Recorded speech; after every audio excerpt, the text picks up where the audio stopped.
हर साल की तरह इस साल भी 26/11 में शहीद जवानों की याद में मैत्री परिवार ने खून के अतिये का कैंप लगाया। इस मौके पर शहीद जवानों की तस्वीरों पर फूल की माला चढ़ाकर इन्हें खिराज अकीदत भी पेश किया गया।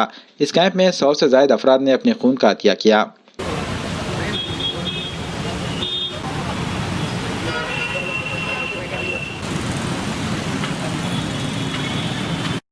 आज यहाँ पर देवगिरी विश्राम गृह के पास 26/11 के याद में जो मुंबई पे हमला हुआ था उसकी याद में एक खून का अतिया कैंप लिया गया, जिसमें पूरे शहर से लोग आए।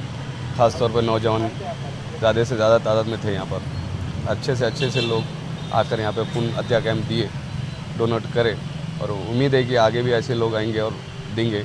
हमारी एक लोगों से अपील है कि भाई ब्लड कैंप लेना चाहिए, लोगों को खून की ज़रूरत है।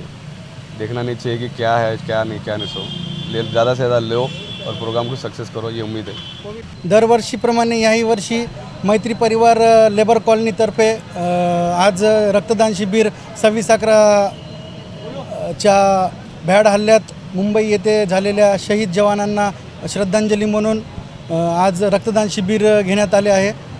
तसंच मी संतोष लोणे आज रक्तदाता म्हणून इथे उपलब्ध झालो आणि रक्तदान केलं।